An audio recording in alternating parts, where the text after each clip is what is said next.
sort of a probabilistic date around May 2024, that amount of newly issued Bitcoin every 10 minutes will go down by 50%. New all-time high Bitcoin prices roughly 500 days after the halving. So expect to see a new Bitcoin all-time high price roughly 500 days after May 2024. The halving is important. So Bitcoin is produced via a process called mining. And by way of a simple analogy, you could think of this as like a lottery system, where basically you plug in a piece of equipment, an ASIC miner. This is an application-specific integrated circuit. It's a mining machine. It does one thing and it mines Bitcoin. It participates in this global lottery. You put energy or electricity into that machine and it's casting lottery tickets, right? We call these hashes. These are basically guesses trying to solve the Bitcoin mining puzzle, which resolves itself every 10 minutes. And the winner of that global lottery is awarded the newly issued Bitcoin. Every 4 years, the Bitcoin algorithm cuts that new supply, that newly produced Bitcoin in half. So every 10 minutes right now, it's 6.25 Bitcoin are produced every 10 minutes. It's sort of a probabilistic date around May 2024. That amount of newly issued Bitcoin every 10 minutes will go down by 50%. So to 3.25 Bitcoin every 10 minutes. It cuts the natural selling pressure on Bitcoin by half. So Bitcoin miners are typically having to sell this Bitcoin that they are awarded to cover their operational and capital expenditures. However, when the newly issued Bitcoin is cut in half, that selling pressure is reduced by half. So if you hold demand constant, Bitcoin price number go up technology, as we say. Every 4 years, the natural selling pressure is reduced by half. So if demand is constant, this puts upward pressure on the price.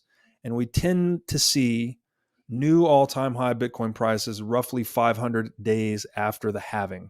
So expect to see a new Bitcoin all-time high price roughly 500 days after May 2024.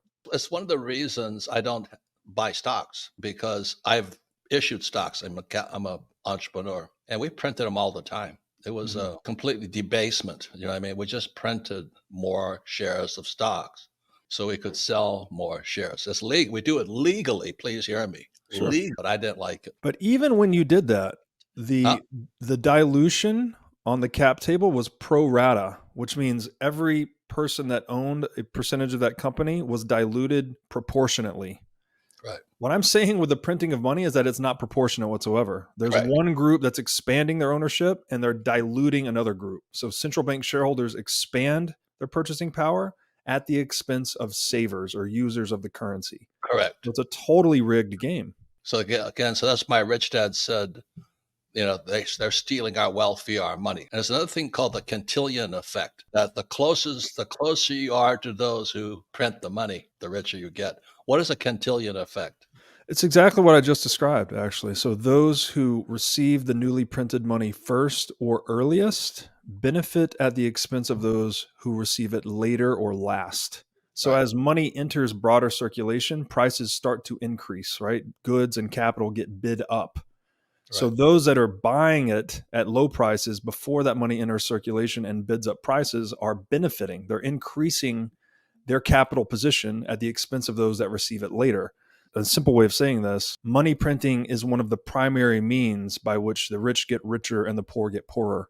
If 99% of your balance sheet is assets, well, then those assets are being bid up and you're benefiting from price inflation to some extent. If 99 or 100% of your balance sheet is cash, or you're living paycheck to paycheck, or you live on fixed income, you are being victimized in this scheme. So it's a regressive tax on the poor. There is no good news on money other than Bitcoin. And you also mentioned that you don't think you have enough Bitcoin and they don't have enough Bitcoin. We all want more because it is basically the ultimate form of ownership or the ultimate form of money that has ever existed. This idea in Bitcoin that everyone gets Bitcoin at the price they deserve. But so what is it? I mean, if private property is the power for an owner to control an asset, independent of anyone else's actions, right? That you can fully control an asset, then Bitcoin is the strongest form of private property that human beings have ever had.